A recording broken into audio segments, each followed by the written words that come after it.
Louisiana Eats is brought to you with support from Zatarain's, maker of New Orleans pantry staples like Creole mustard, fish fry, and jambalaya mix since 1889. Recipes and more at zatarains.com.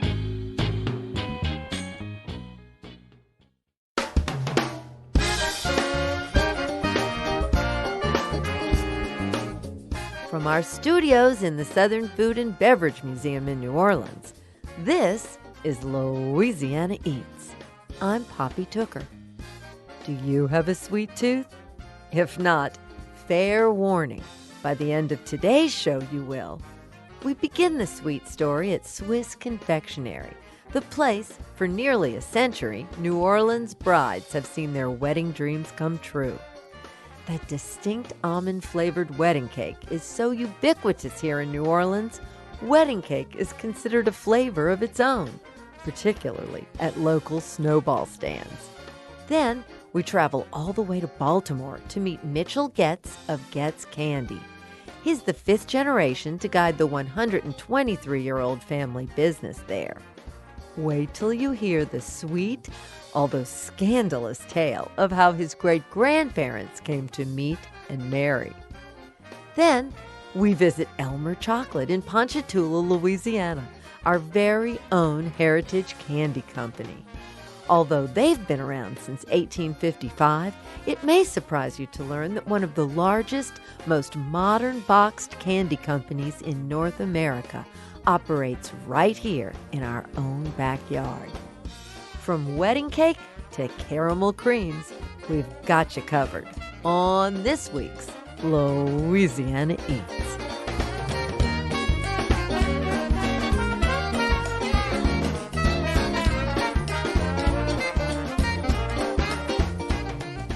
If you've ever attended a wedding in New Orleans, there's a good chance you've enjoyed a piece of cake from Swiss Confectionery. Run by 5 generations of family, the bakery is probably best known for their signature almond-flavored cakes. These custom-made delicacies are fixtures at New Orleans weddings, birthdays, and celebrations. Though cakes make up the majority of the business, Swiss Confectionery also produces Russian cake, Daubert squares, and other New Orleans classic sweets for just about any occasion. The Louisiana Eats crew visited their almost 100-year-old bake shop in their new mid-city location, where we were offered a piece of French buttercream cake and a slice of history. This is the first. We never got icing on the mic stand before. We're in the right place. We spoke with 2 generations of the long-running family business. I asked them to introduce themselves. I'm Stefan Collada, owner of Swiss Confectionery, 5th generation. I'm LaRon Mocklin, retired owner of Swiss Confectionery. I'm Lauren Wyken. I'm the mother of Stefan, the sister of Larry.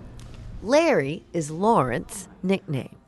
He and Lauren began by giving a brief history of the family business, taking us back to the 19th century. My great-grandfather arrived from Switzerland in the end of the 1800s. I believe his father was also a baker, and he and at least 3 of his brothers were bakers, and he was actually doing an apprenticeship in Switzerland. And as with most family businesses, there was some bad blood going on, and he got up and left and wound up in the United States. Another brother wound up in Argentina. He has a sponsor who's hooking him up with the job in the United States, a local bakery in Mobile, Alabama. He works for this German baker and his wife, which he didn't like them at all. They kept trying to match him with their daughter, but he didn't like her either. He ends up marrying his sponsor's daughter in Mobile. He has my great-uncle Henry and a daughter. The daughter unfortunately died as a baby, and then his wife dies as well. He takes his son, Henry, and comes to New Orleans. He stays at a boarding house where he met my great-grandmother, whose family owned it. And she was 20, he was 40 when they got married. Yeah, big difference. Then they have 2 more children, my great-aunt Olga and my grandfather. Opened up Swiss Confectionery in 1921, and it's been going through the family for 5 generations now. So this has always been a family business. Do a little lineage and tell me what you can about who worked. Was anybody particularly talented at one thing or another? Besides from my great-grandfather, who was the baker, and then my grandfather, who was the baker, there was my dad, who was, although he was a baker, I think what made his reputation and kind of made the business's reputation was his cake decorating ability. And so it was he and his brother for a while who then left the business. Countless cousins, some as salespeople, some as decorators, some as bakers. Obviously my sister and myself. My children have worked some summers until they found their own careers. Then when my children decided that they had wanted to do something for a living besides work in the bakery business, my nephew decided he wanted to step up and become the 5th generation. So that's where we are now, with him learning the tricks of the baking and how to prepare the cakes for the customers, and probably looking to start the 6th generation soon. How soon did you all come to the bakery as children? Well, my grandparents lived on top of the bakery on Frenchman Street. We were all, on weekends, my grandparents babysit my sisters and I. So we had free run of the bakery and the French Quarter, which was, when you used to let 8-year-old children run around. And I remember playing hide and go seek in the bakery when they were closed, getting hit in the oven. Yeah, we have a revolving rack oven, so you get in and somebody would move it so you'd be in the back and then turn it off and close the doors and nobody could see you back up in there. Stephan, what are some of your earliest memories? Well, let's see. I remember summers during probably grade school. Similar situation. I was the oldest of my siblings. It's just my brother and I, and 3 cousins, Larry's kids. But I remember the Thanksgiving meals, and I remember making mints. We used to make mints and send them out with every wedding cake. I remember cutting patty shells when I was tall enough to reach the counter. That New Orleans staple, the patty shell.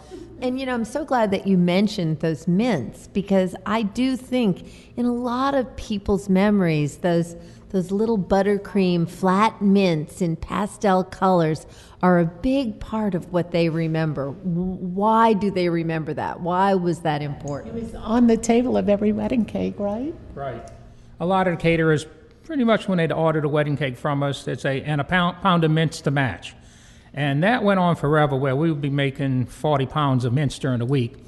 And so it kind of became a job for somebody to do. But we were making them right up until the hurricane. And then when we came back from Katrina, we just didn't have enough manpower. We had to cut some products out because they took up too much time as compared to some other things that were maybe more profitable and ordered a lot more often. But we never did stop making the patty shells, both dinner and cocktail size, and I got the blisters to prove it.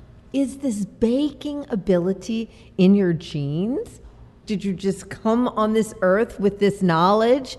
Osmosis. Yeah, but actually, my brother did go to baking school. The American Institute of Baking, which is now part of Kansas State University. It moved out of Chicago. It wasn't a bakery training school as much as a science and technology and management school. And so when I didn't know what I was going to do. I was about a month short of graduating from LSU in mathematics.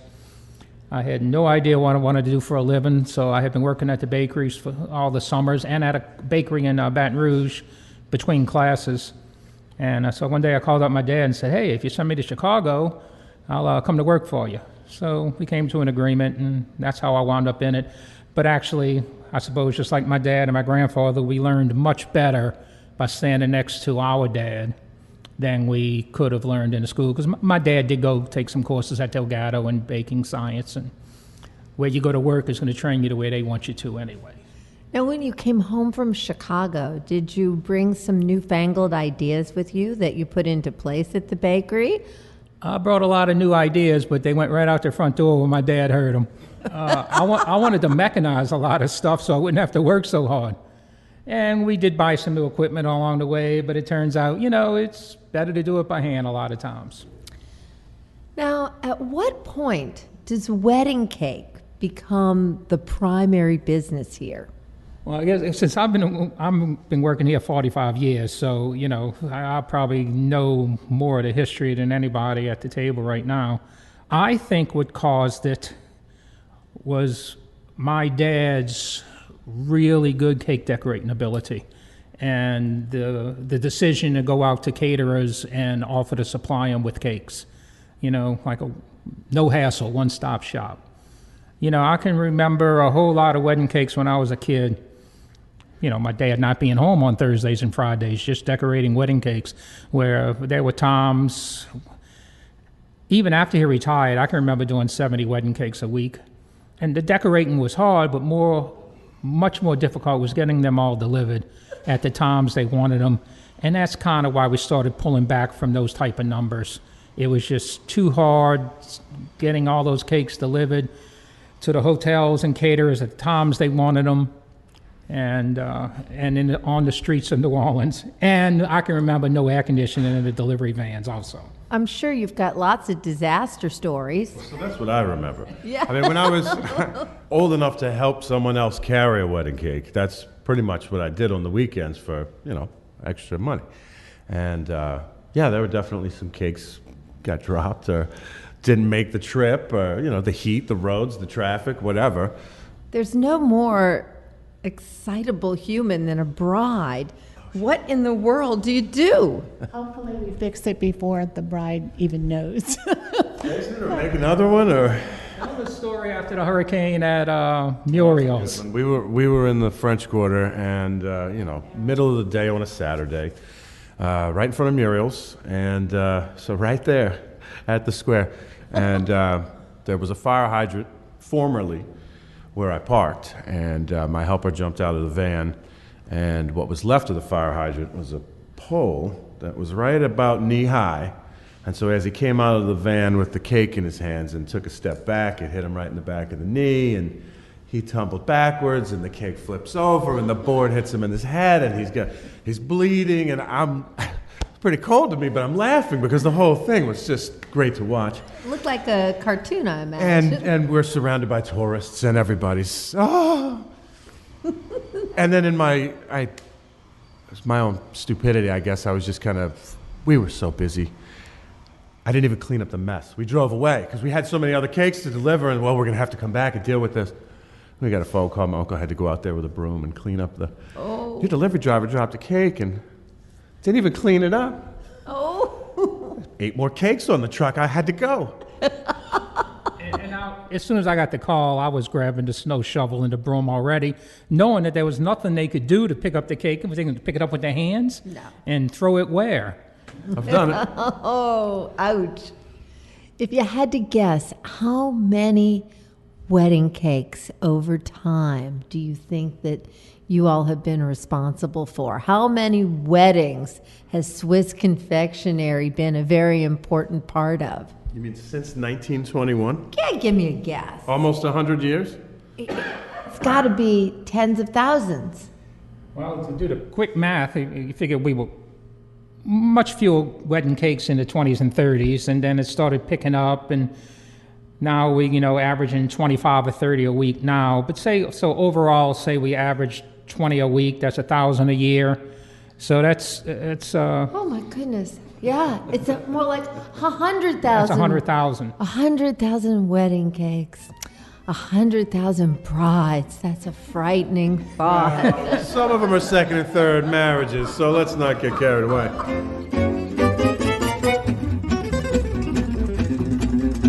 That was Stefan Culata, Laurent Mocklin, and Lauren Whitekin of Swiss Confectionery in New Orleans.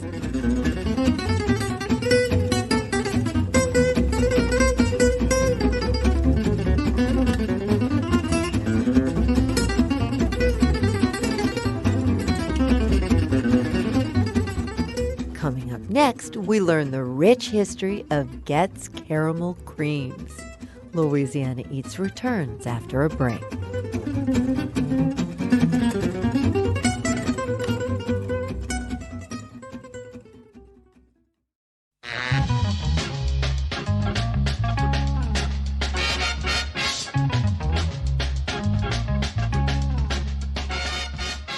Poppy Tooker, and you're listening to Louisiana Eats, edible content for Louisiana food lovers. Louisiana Eats is brought to you with major support from Rouse's Markets, from Camellia Brand, Beans Done Right, a New Orleans tradition since 1923, and from the Napoleon House, located in the historic French Quarter, dishing up 200 years of history, refreshing Pimm's Cup cocktails, and toasty warm muffalettas. All-day dining and private events at 500 Royal Street.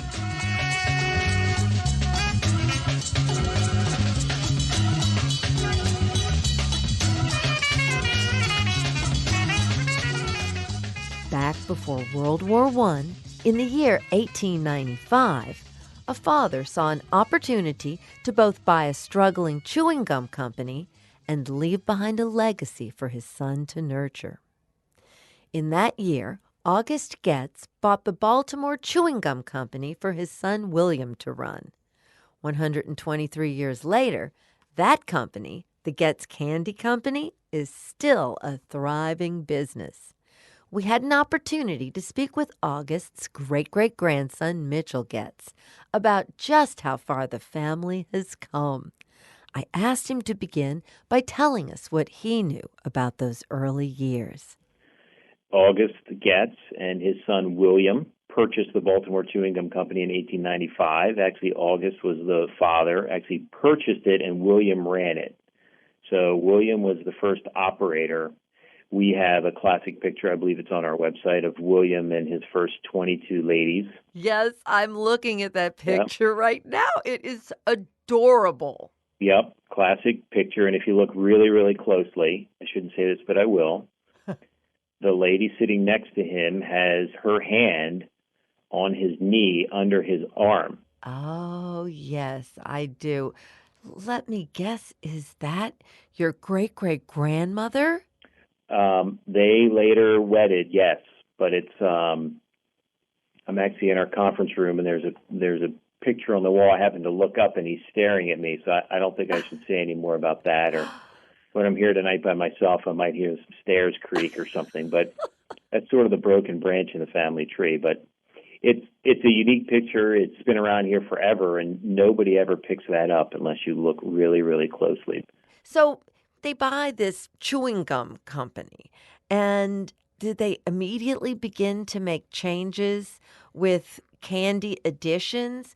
Were these 22 ladies part of what came with the purchase? Now, I don't know if they came with the purchase. I have to believe that, they didn't know how to make chewing gum day one. And it was called chewing gum. It wasn't called bubble gum back then because you couldn't blow bubbles with it.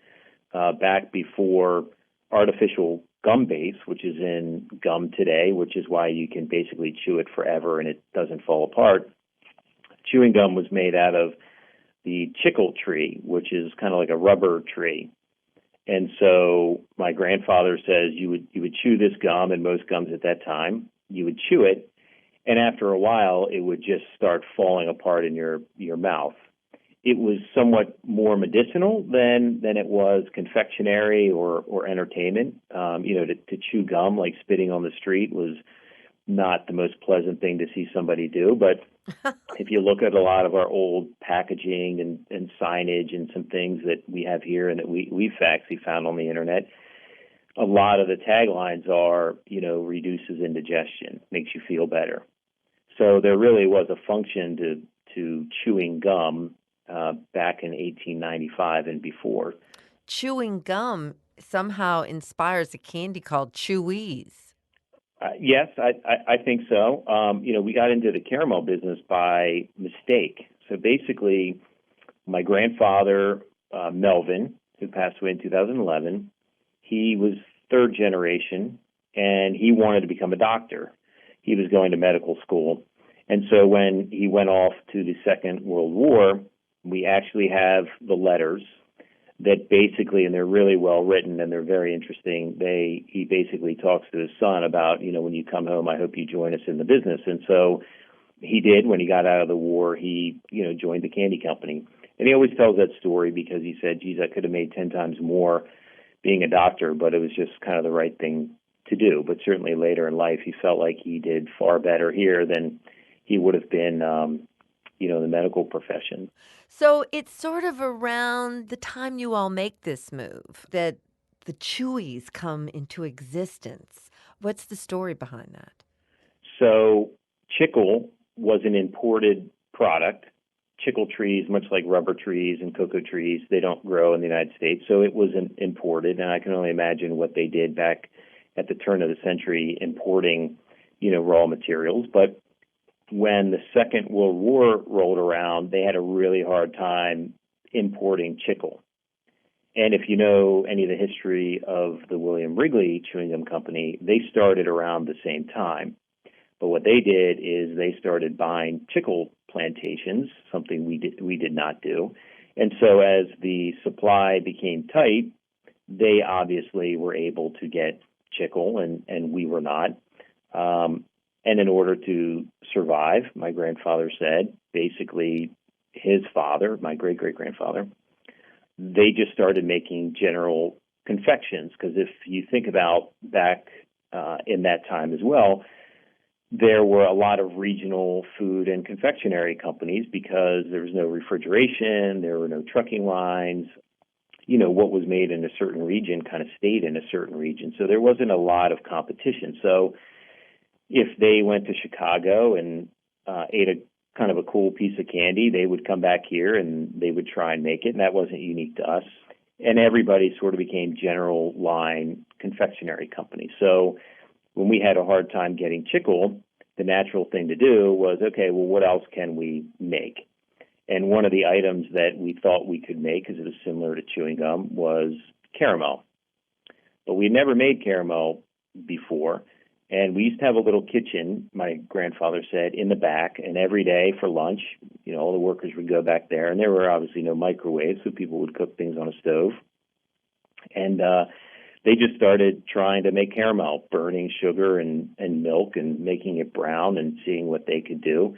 And for some reason, they put wheat flour in it, I guess similar to baking bread or cooking bread. And unbeknownst to us at the time, that was actually sort of the ingredient that made us really unique and made the product unique. Is it the wheat that gives it a texture that I'm not accustomed to? Yes, and a lot of people have said that. Some know what it is. Others, when we would go into new markets or, in the last decade or so, as we export product overseas and go to international shows, people will eat our product and they just kind of stare at me and they're not quite sure what it is. They're like, this isn't really a taffy. It's not really a caramel, even though it obviously goes through a caramel process. Sort of what is this? And yes, the wheat flour, it's not really wheat like in bread, but it's wheat flour, is the first ingredient. And that really sort of changes that dynamic of the product in a lot of ways, whether it be how it eats, the fact it doesn't stick to your teeth, it doesn't melt. I say it sort of gives off kind of a nutty note, as opposed to if you were to eat a traditional, really rich caramel that was super sweet, really sticky, very rich. You'd eat maybe one or two of them, and that would be that. I think it's a more delightful sort of eating experience. And I think that's how we started as a chewy, but then introduced the center into it. Because really, way back when, we weren't the only ones making this product. And without giving away all the manufacturing secrets, most of those products back then had a swirled center as opposed to one large center. And so we did the large center because the feeling was that the caramel wasn't sweet enough on its own. That kind of gave it sort of this fondant, sugary center that, as you ate the product, sort of sweetened your mouth initially, and then as you're halfway through the product, leaves you with just the caramel. So It's like icing on the inside. Right. It's so unique. We actually were able to get a U.S. trademark on the caramel brown with a white center piece of candy, as well as the traditional wrap, the red and white wrap. That took us forever and puts us in the league of the Hershey Kiss and some other very unique items. We've been around so long, we proved to the trademark office that it is uniquely Goetz, and they granted us a trademark on that. So nobody can make a similar product. You can't patent or trademark food. Anybody can make a caramel or a chocolate bar or a loaf of bread for that matter, but the likeness and, of course, the name can be protected. So we were able to do that. And so we started making caramels, and then naturally we just got out of the gum business. I think we are definitely seen by consumers as somewhere between chocolate and a true sugary confection. We're kind of somewhere in the middle, and where that, I believe, is a benefit to us is I think adults enjoy our product. I think younger age people enjoy our product. That's what has helped differentiate ourselves from the rest of a very busy, crowded confectionery set.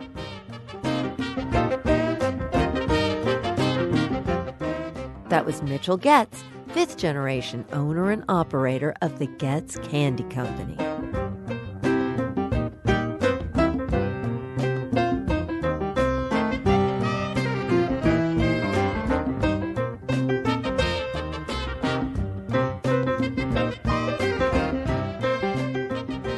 In New Orleans' French Quarter, Leah's Pralines is a quaint family-owned and operated candy shop steeped in a delicious history.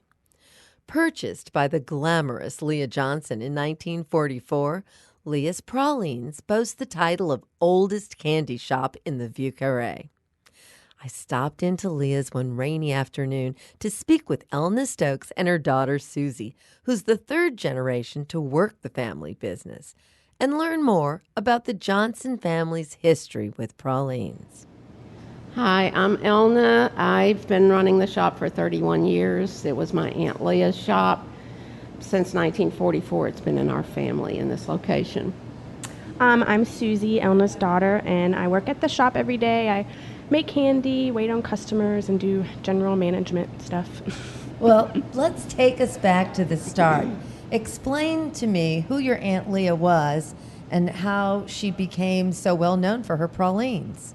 She purchased the shop in 1944, and her goal was to have the best pralines anywhere, and I think that's why she became well known, because quality and taste were what she was going for. So tell me about this glamorous woman who was your Aunt Leah. You've got some photographs of her here, and in one of them she's sort of looking like the archetypical businesswoman seated at a desk, and then there's a very, very elegant photo of her in an emerald green long gown. My aunt was a model. Back in the day, John Robert Powers was the great modeling school in New York. She was a graduate of that school, and she was truly a glamorous and beautiful woman. And this dress, the long green gown, she was modeling that gown. Oh, I see. And so that photograph then ends up on your box today. Right. What are your first memories of actually making pralines yourself? Because pralines are a tricky thing to make. By the time my aunt sold us the business, okay, she was old and she was ready to stop working all the time. And she gave me printed recipes. The recipes had no instructions. It just was ingredients, all right? Okay. None of the people that used to make the candy were still living. We had to learn how to make the candy based on the recipes. So tell me how your product selection and how things have changed here at Leah's Pralines since the time of your great Aunt Leah. Well, when Aunt Leah ran the shop, she made traditional pralines, which we still use the same recipe. She made the frosted pecans, and they made the pecan brittle, which back then they called pecan flake. And since my mom started running the shop, we added many other things. We have a whole line of chocolates that we make here. We do turtles and chocolate dip brittles and various nut bars. The chocolates are really good. And then we also do a creamy praline, and our creamy praline is really creamy. It's almost like a fudge, but it's really soft and buttery, and that's something that was added later on. And the most popular thing we have that was added fairly recently is our bacon pecan brittle. And Bacon pecan brittle? It's basically just the pecan brittle recipe, the one that we've been using forever. And then we take bacon and we cut off the fat and we render it, cut it up in small pieces and render it till it's really crispy and just add it to the brittle. And so it basically becomes this like sugar coated candied bacon with the pecans. And it's really good and it's very popular. I mean, that's probably the traditional pralines and the bacon pecan brittle are our two best sellers right now. The equipment here, how old or how modern is the equipment? How much of the equipment here was from your Aunt Leah's time? I know we have copper kettles that are from my aunt, but we also have a candy stove, the round candy stove. That was here when I was a little girl. Would you show it to me? Sure. As we entered the shop's kitchen, I could see the staff busy at work, weighing and bagging freshly made pralines. Elna led me over to a corner where her aunt's beautiful old copper kettle sat. This is incredible back here. It is really exciting. I have never seen a little stovetop like that. It sort of looks like a Victorian crawfish boiler. Well, it is a candy stove. It's designed to be a candy stove. In that big copper kettle, about how many pralines or how much brittle will come out of that big copper kettle, and what is the size of it? It's about 10 inches deep and 21 or 22 inches across. And a batch of pralines It's about 180 pralines, and a batch of brittle is about 12 pounds. Now, you could cook more if you had a bigger place to pour the brittle. But we do make everything in small batches, and we can control the candy better that way. The table must have come from Aunt Leah as well. This table has been right here in this spot since I was 12 years old. This marble top, this thing weighs so much, you could never move it. Explain the importance that the marble makes. Marble cools the candy. So the pralines, we dip on the marble to cool it. The brittle, they pour it on the stainless steel table and stretch it because the stainless steel keeps it hot, so it doesn't cool too quickly. So you can pour it, spread it, stretch it, and then we bring it to the marble, and then that will cool it even more, and then you can bag it. But the brittle you do have to do quickly because it gets sticky, especially on a really humid day like today. It's raining outside. The brittle will just get very sticky. When it's cooler, it's a little bit easier to work with. I also want to ask you, what is your favorite childhood memory of growing up here at Leah's Pralines? Well, I'm struggling to remember what would be my favorite because I've spent my whole life here just about it. But, I remember when the parades used to go down Royal Street. And we could just walk out the shop and go watch the parade on the corner of Royal and St. Louis. And that was really fun. I enjoyed that. And we lived in this building upstairs on the 4th floor.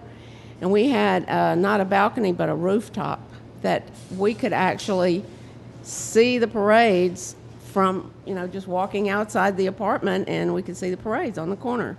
My favorite time of year in the French Quarter is, Christmas time. Like Royal Street around Christmas when it's cold, oh my gosh, at night, it's so wonderful. Like, I just love that, and it's like, I have so many memories of being a kid, like, the Christmas customers and, the holiday bustle in the French Quarter. It was really fun, so that's probably one of my favorite memories. Elna and Suzie Stokes of Leah's Pralines.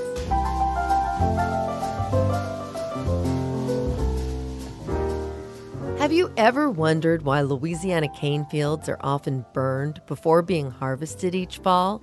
Stay tuned, and we'll explain the reasoning behind that process when we come right back.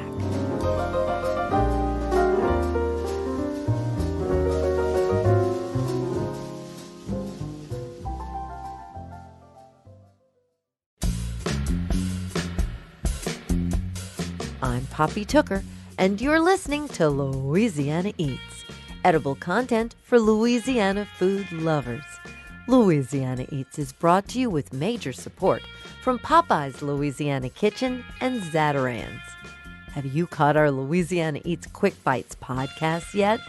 Visit poppytooker.com to subscribe via iTunes, Spotify, Stitcher, or wherever you get your podcasts. You can also easily webcast any of the Quick Bites or Louisiana Eats episodes right from your computer on poppytooker.com. And now, back to Louisiana Eats.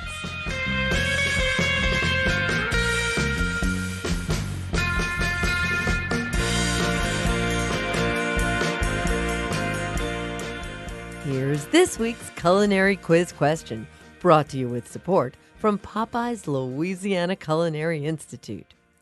Have you ever wondered why Louisiana cane fields are often burned before being harvested each fall?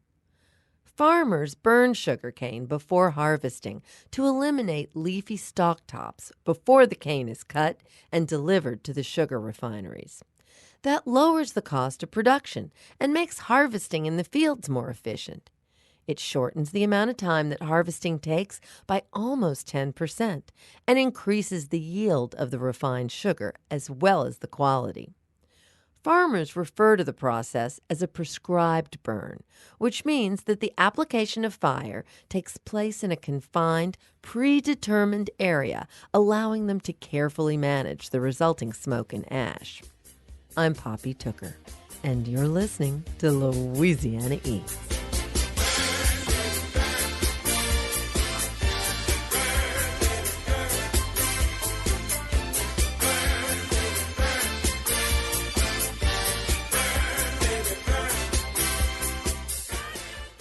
With a heritage that reaches back to 1855, Elmer Chocolate is not only the oldest candy maker in Louisiana, but one of the oldest in the nation. Today's president and CEO, Rob Nelson, is the third generation of only the second family to guide the Elmer Chocolate Company. He invited our Louisiana Eats crew to take a tour of his state-of-the-art chocolate factory in Ponchatoula. Upon arriving, I asked Rob how it was that Elmer earned its delicious reputation. Well, I think in any business you have to be the best at whatever you do if you're going to be around for the long haul. So for the things that we've chosen to concentrate as being our business, we have, I think, the most efficient plan in the world for what we do. Now, people locally know us for Easter candy. They don't even know that we're in box chocolates, a lot of people. But Easter candy is a very, very small part of our business. We only run it for about 6 weeks. Let's go back to the beginning. What prompted your grandfather to get into the candy business? He was single at the time and met a woman from New Orleans, and on his first date said he would marry her. Now, they weren't New Orleans time, so he came down to visit New Orleans for the first time. He flew from Los Angeles to New Orleans, and she was supposed to pick him up at the airport. And it's a funny story because he waited and waited and she never showed up. So this is right around 1959, 1960, somewhere in there. He's looking at his watch. He said, well, if she's not here in 10 minutes, I'm going to grab that flight back to Los Angeles. So lo and behold, she showed up right at the last minute. And so he stayed and they ended up getting married and he stayed in New Orleans. So I like to joke around people, with people here in the company that that's how close it came to us not being where we are today. When it comes to those box chocolates that you're making, what's the variety? How many different choices do you have in a box of chocolates? Well, we did a lot of research on this because one thing is, you've heard the old thing of people sticking their finger in the middle of the chocolate. Oh, I don't like that one. I don't like this one. And looking for the map on the back to figure out which ones they like and which ones they don't like. And people eat maybe a quarter of the box and they throw away 3/4. So we wanted to get away from that. And certainly if you're automating something, the more standardized you make it, the better. And so we did focus groups. We did, you think about the old Pepsi challenge days. We literally went to the shopping malls around the country and had taste tests with people. And we came up with 5 different pieces that we saw as the most favorite pieces. We make a strawberry cream that's covered in milk chocolate. We make an orange cream that's covered in dark chocolate. And we make a truffle center, and that's in a heart shape in most of our boxes. And in a round shape, we make a caramel, and then we have another caramel that we make, but we inject dark chocolate into the caramel. So it's a dark chocolate caramel. And so those are the 5 pieces. I think that it's fascinating that you all are continuing to change with the times. Tell us about your innovation in ingredients that you're currently going through. What we've done is we've made a move to no artificial flavors or colors. And we were pretty close to that already. I mean, there was a couple of, there was like one color and one flavor that's kind of hard to do all natural. But we did a lot of work on that the last 2 years. And so for starting in 2018, all of our box chocolate will be no artificial flavors or colors. Earlier, I'd had a trip down memory lane while in the waiting room at Elmer's. Original packaging for Chewies and mint bublets were displayed alongside chocolate boxes from earlier eras. My grandmother, Nana, had quite a sweet tooth, so her sweetheart, my grandpa, made sure there was always a signature big gold box of Elmer chocolates at hand. Today, the packaging has changed, and many of those original products are gone, but Elmer Chocolate has grown to be one of the largest volume boxed candy producers in North America. I asked Rob how this transition came about. You had a lot of general line candy companies around the country, and they serviced a certain geographical area of the country. So in the Gulf South, it was Elmer Candy, and they made, not only did they make Heavenly Ash and Gold Bricks, but they made hard candy, they made Chewies, they made Pralines, they made all sorts of different items. And you would go to the store shelf here in New Orleans, and everything on the shelf was Elmer. It was all different types of products, but most of it, I would say over half of it, was Elmer Candy. It was kind of the jack of all trades, master of none. And that's when we decided to focus on seasonal box chocolate. And so we stopped in 1982, stopped making hard candy. We stopped making Chewies and just concentrated on box chocolate.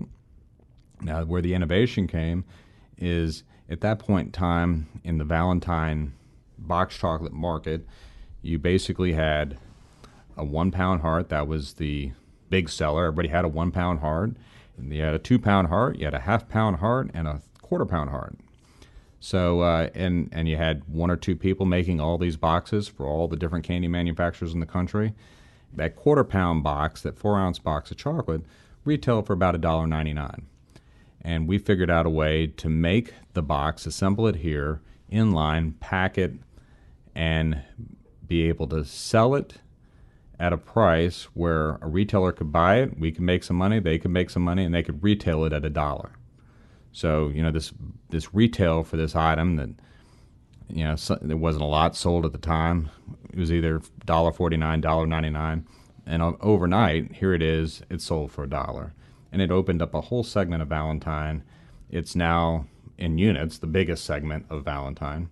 And that really put us on the map.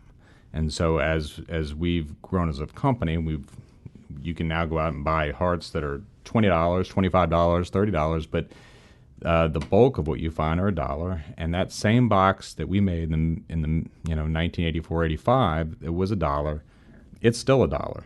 And think of all the different things that have happened, from raw materials going up to labor rates, or everything that goes into making candy. And that's really the innovation that has made that happen. There's a lot of innovation that has been happening here at the Elmer Chocolate Factory.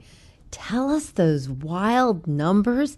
How many pieces of candy? How many boxes? We're making about 3,000 pieces a minute. So we're making 4.5 million pieces of candy a day. We've devised a way to capture that and move it around efficiently. And none of our chocolates for boxed chocolate are ever touched by human hands. So it's made on state-of-the-art equipment. As it's moved around, it's encased, kind of a configuration we've designed, and then it's packed by robotic arm, picks it up, puts it in the box at very high speeds. So we have multiple lines, but if all of our lines were making that same product, we could make 800 boxes of candy every minute. What we make I would say 70% of what we make all year long sells in about 3 days. Hey, Cal. How you doing? Hey, Miss Sarah, how are you? As we walked through the factory, Rob showed us Elmer's complex robotics in action. So this building, the office building and the building we're walking into here was built in the late 60s. It had opened up in January of 1970. And it's been added on to multiple times. Most recent in 2016. The technology is called cold stamp. We went from enrobing our chocolates, which was making a center, putting on the belt, and then dosing, just completely covering with chocolate, to making a molded product. And to get that center on the inside of the piece, we have to make a shell for the chocolate, then we put the center in, and then we put a bottom on it. But it's a long process. It's about, this whole line, as a mold travels through the line, it's 130 yards, so it's longer than a football field. And there's many different stages to it, and it goes vertically and back, so it's really more than 130 yards. The cold stamp room over here, this is the driest place in the state of Louisiana. It's 1% humidity. When this line was installed, it was the best line in the United States. Does your sugar come from all over the world, I imagine? No, it comes from Louisiana. About 70% of all cacao beans are coming from Western Africa. So I would say all the beans that we're using are coming from Ghana, and cacao trees grow within 20 degrees of the Earth equator, so you're limited where it can grow, and Africa is the biggest producer, and those beans will come to the United States, and then we bring it in by tank truck. So a big tanker truck full of chocolate arrives so you here. see big stainless steel trucks on the highway. Yes. You think maybe that's oil, maybe that's gasoline, it could be chocolate. And I had a story one time.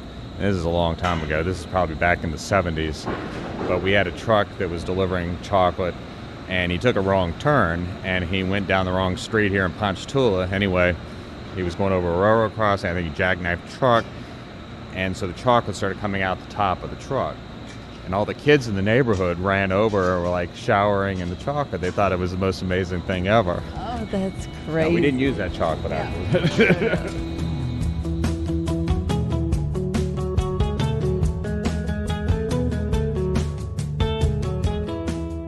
Rob Nelson, President and CEO of the Elmer Chocolate Company.